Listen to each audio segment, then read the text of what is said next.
Right, good morning everyone.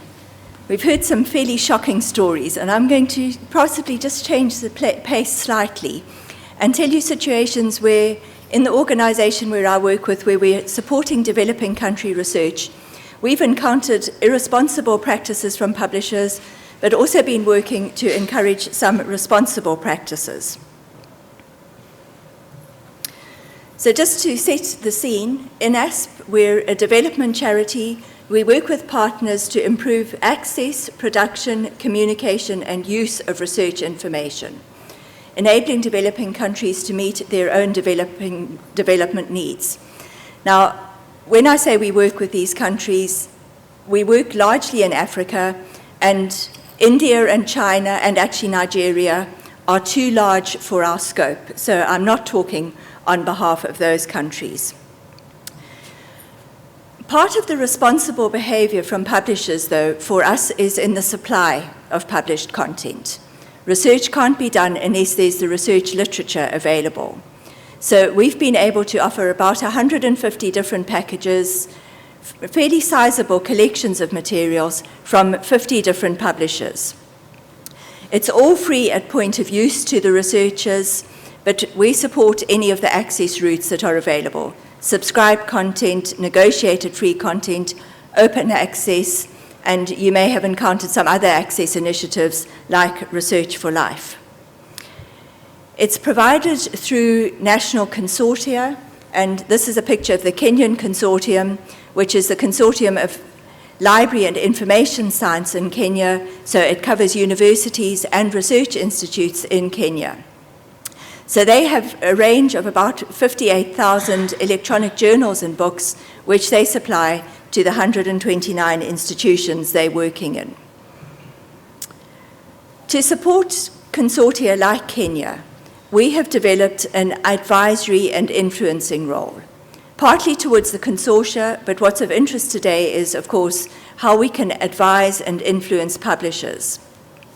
And it's largely been done through a forum called Publishers for Development, where we have information sharing and discussion among publishers, among access initiatives, with a few consortium representatives. It promotes open dialogues, and it's really important in helping publishers to understand the varied research context of developing countries. We've heard various mentions this morning of sometimes people are sucked in against their will into fairly dodgy practices. And we also saw Don's slide where 16% of the African authorship is actually being published, or 16% of the publications in fairly dubious journals are coming from African authors. So we're working with these consortia and the publishers to develop best practice. And what we've done is develop 5 principles which help publishers meet their business needs while also providing affordable and sustainable. Really important that if a researcher gets used to having access to material, he can continue to do that. And therefore, we're addressing development challenges. The principles are pretty simple, pretty basic. If you're going to have sales in a country, you need to understand the context of the country. So 129 institutions in Kenya, as opposed to maybe 23 in Ghana, accessing research literature. Respecting a country's consortium, countries wish to negotiate as a consortium.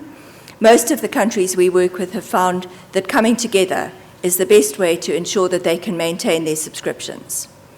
Publishers to avoid making sudden changes, whether this is in pricing, in sales models, in APCs, thinking medium to long term about their pricing, that quick wins often are a single-year subscription and nothing else, and being realistic about sales expectations. So we do a reasonable amount of work to ensure that the literature is available to researchers in developing countries. We also help the researchers in the developing countries to create the content that's needed for publication. And here I think we come very neatly into what IEEE was saying. We work with through a project called AuthorAid, which supports developing country researchers to publish and communicate their work. So we offer training, we offer networking, we provide grants, we've got a website with a lot of resources, But most particularly, we're noted for mentoring services, that we will be able to support early career researchers by connecting them with a mid to late career researcher who's willing to offer advice and guide them, often in ethical issues, but also in some of the editing issues, so that they get the language to a standard where their papers are worth publishing. So we've had a couple of nice success stories. We had a psychiatry researcher in Somalia who learned how to draft and edit his paper and has then been able to attend 3 genuine conferences and have 15 articles published in academic journals.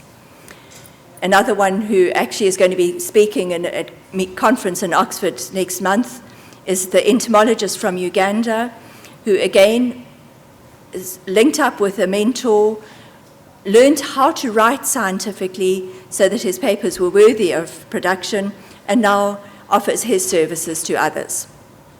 So helping the developing country researchers to get their research published internationally, but also recognizing the importance of local publishing, that often it's the journal in Bangladesh that will publish the paper written by a professor at University of Dhaka in Bangladesh, addressing the needs that Bangladesh has. So we have journals online programs which raise the visibility of Southern research, ensure that local research is relevant, and address the quality. And of course, this addressing the quality is the one that we're focusing on here today as well. That yes, in some cases it might be that actually Gmail is the more reliable means of getting your email than an institutional address where the server breaks down. But actually you can still have quality standards from the Bangladesh journals. And there in particular we've been working with them to develop quality tiers, and we've got 23 criteria that we are recommending any of those journals need to meet to come up to any sort of standard whatever. So it's a very important piece of work to help local editors and local writers be published locally. And we were talking before this session, it's also really important that they get to understand what is going to be the right journal to publish in and where they might find that actually they are being scammed. And most of the cases actually in the developing countries we work with, we find are pretty reliable. There are a few that we've actually had to kind of say, look, we can't support you on our platform because we're not seeing the right standards. Often that's in terms of not getting enough journal articles to publish sufficient journals. So an example is our African journals online, where we've got quite a number of the journals that are relevant. So the African Crop Science Journal actually is a really high quality journal that's coming out of Uganda and really supporting Africa in ensuring that crop quality does improve. The Asian side, we've got numbers of journals going on there, 138 in Bangladesh, which is at the moment one of the highlight stories. Nepal, of all places, is publishing 111 journals that we feel are of good enough quality to be supported by our name, which we don't want to have being damaged. Central America, they've got a good, strong publication of a fairly small number of journals, and Sri Lanka, they are doing a lot of their own management even of their journals. So there's a lot of publishing coming out of developing countries that is worthwhile. And we would recommend looking at the journal online sites to be sure that you're getting a trustworthy journal. Thank you.